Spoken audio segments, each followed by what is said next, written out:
Welcome to episode 48 of My Views Extended. I'm your host, Nadia, and thank you so much for joining me this week. You can listen to this podcast at nadiadanelle.com, my blog, or you can go to YouTube, and my YouTube channel name is Nadia Danella, where you can view closed captioning. You can also check out the full transcripts back on my blog, nadiadanella.com. I do have another cooking channel, which you can find at my YouTube channel. It's called Nadia's Kitchen Creations. I am well into the process of building my cooking video library. I'm currently doing 2 videos per week, generally one sweet dessert video and one main or side or pastry type thing video per week. Your views, shares, and likes, and of course comments on my blog or either of my YouTube channels are very much appreciated, and they will help me to grow in my entrepreneurial ventures in present and the future. You can always contact me at myviewsextended@gmail.com, and I will get back to you as soon as possible, and I will leave links to all social media sites in the show notes.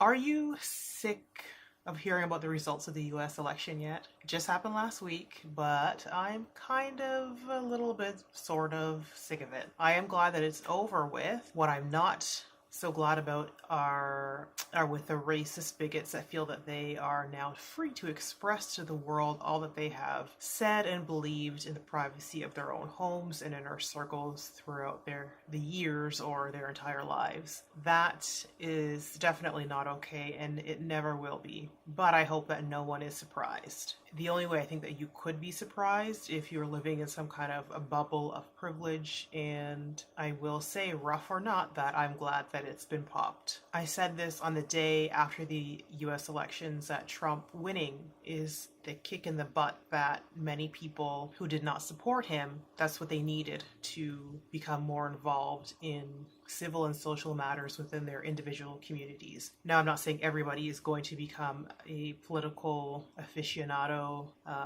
that everybody's going to start pulling out history books and start reading the constitutions, and because honestly, sometimes if it doesn't interest you, it doesn't interest you. But for those that it does, and I think everybody should kind of have the very, very basics. Not everybody's going to be an expert because it's just not going to happen. But, him winning, I think that's a sign that you need to get more involved. And that could mean a multitude of things, whether that is being more involved in the school boards, in your town hall meetings, meeting with your local members of Congress. That's just a few options. And yes, you as a member of the public can do so with an appointment, of course. You'll have to look up the procedures for your individual town, county, city to find out how that works for you. I think that, and this is just my thoughts, I think that the majority of Trump supporters will probably be disappointed when he doesn't end up doing what he said he would. That is, if he's still in office at the end of the 4 years. I personally think, and of course I could be wrong, we'll never know until 4 years pass. I personally think that he's going to get bored or realize that the job is a lot tougher than it looks or he thought it was, and do something that will get him impeached. Or the opposition is still digging up dirt and legitimate proof to get Trump impeached. If he makes the 4 years, I will be surprised. Trump is not going to do much for the lower class, no matter what the color. They will still be in the same place at the end of his presidency as they were in the beginning. Good luck to my American next door neighbors. Keep your head up. This too shall pass. Hopefully with as little strife and as bloodshed as possible. Support one another. If you see someone being harassed or physically assaulted, please do something to stop it, even if it's calling 911, because some people are dangerous. If you're out there and you're, 4'11" and you see somebody being harassed and it's a group of people and they're like 6 foot, you have to be a little careful, use common sense. But I see the ignorant and the uneducated coming out of the woodworks thinking that it's 1954 again. But no, it is not. I swear that the only thing that I think is going to change someone's racist, bigoted heart is if the creator sweeps their souls clean with a brush stroke of their hand. If you believe in a being greater than us, it's going to take that much intervention. Otherwise, like Oprah said, we'll just have to wait for the old generations to die out. Although, from what I'm seeing in the news and on social media, that waiting for the old generation to die out theory, it's not working out quite so well. They are dying out, but not before passing on their ignorant and archaic thinking to their children and their grandchildren. I do wonder what Oprah has to say about her own quote. Did anyone else see the supermoon this, I guess it would now be 2 nights ago? I missed it, although I did try to see it. The skies were foggy pretty much all day, so I didn't really have much hope, but I said, let me go check. And I checked a few times, went outside into the patio to see before I went to bed and see if I could see it, but I didn't see anything. But I did go to bed by about 10 o'clock, so maybe it was too early. But I guess I also could have went outside and went around to the other side of the building. Anyway, I didn't get to see it, and I thought, oh, it's foggy, and just we're in the part of the country that we're not going to see it in the cloud cover. Apparently, I was wrong. My sister said that she saw the supermoon around 4 a.m. I wish she had woken me up to see it, because I would have liked to see it. Did you get to see the supermoon, and was it as great as it was hyped up to be? And do you think that the supermoon holds any kind of special energy or powers? I know a lot of people are very much into the moon cycles and renewal and energy. Did you feel that the supermoon did anything in regards to energy and renewal? Did it do anything for you? That's just my question. I don't know much about moons and things like that. This week's quote or saying of the week. Life is for the living. Death is for the dead. Let life be like music, and death a note unsaid. Langston Hughes. I kind of wonder what that means, but I guess like anything, you have to take from it what you will. As with any piece of art, the interpretation is your own, or at least it should be. Life is for the living. Well, obviously.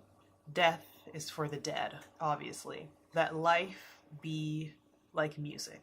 I'm assuming it's ups and downs, it's crescendos, it's climaxes, it's beginnings and endings, and death a note unsaid.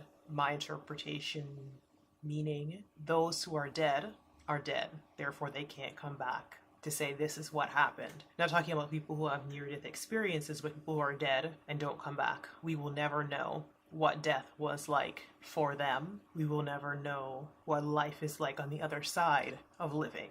Well, some people say they know. Some people say that whether you believe it or not, this is not to criticize anyone or to make fun of anyone. You believe what you believe. But some will say that they have communication with the dead and they've told them this.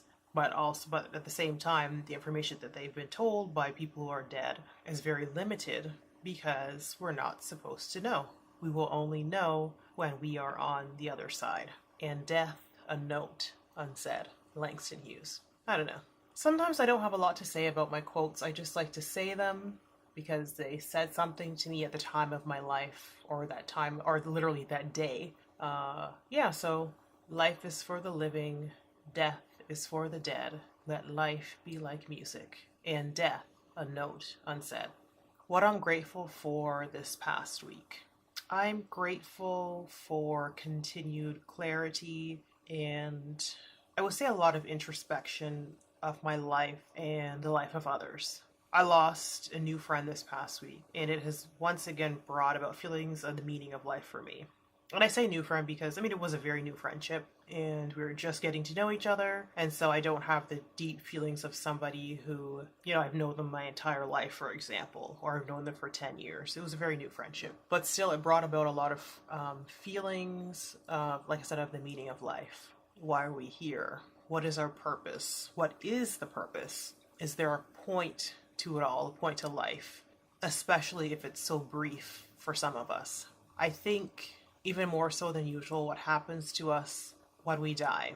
Is this the end? Is there really an afterlife? Are we going to be judged? Is this person who died, are they okay? Are they glad to be rid of this world? Are they elated and free of this physical form? If you believe, do they still come around after they're gone? Their spirit, their essence. Are they over this earthly world that they have left and never look back? The questions can go on and on. Even if you have one question answered, another one comes up, or one question can have several parts to it. I don't know if the questions would ever stop. It makes me think about people who I was very close to and had a deep, meaningful relationship with, like my mom. I think about the living. I think about myself and what am I doing? What am I supposed to take away from it all? These questions, some of you have, some of you don't. I come away thinking, don't worry about what happens after I die, we die. That we should just live in the now, which is true. That's something I need to do more often. Let go of the past, which I'm getting better at. Live more in the present. Of course, you have to plan for the future, but live more in the present. I do find myself becoming slightly maudlin whenever someone passes away. Maybe it's a coping mechanism, a distraction, who knows. But I'm just digging. I want to know the questions, the meaning of life. Even hearing near-death experiences, which kind of don't really, they count. I don't want to say they don't count. They count, but it's like, well, do they even know? Because if they came back from death, if they were clinically dead, but they came back, they don't really know because they're still alive again, or they are alive again. I'm just left with a lot of questions, and I try to answer them for myself and ask questions and read and stuff and listen to people's accounts.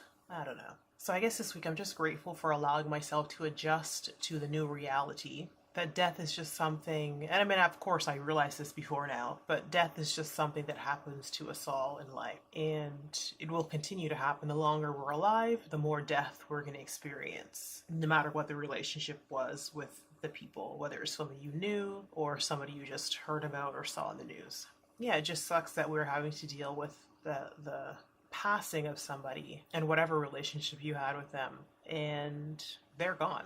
They're on to the next phase of existence, whatever that existence is for them. I don't mean for this to sound so depressing, but that's where I am this week. Sometimes it's going to be happier, sometimes it's going to be lighter, sometimes it's going to be a little angry. That's just where it is. But I know I'm not the only one who's thinking like this, and that's okay. We all have to work through things in life. We may not all put it in a public forum like this, but yeah, I think even it's a fleeting thought. I think we often have feelings like this or similar to this, and that's okay.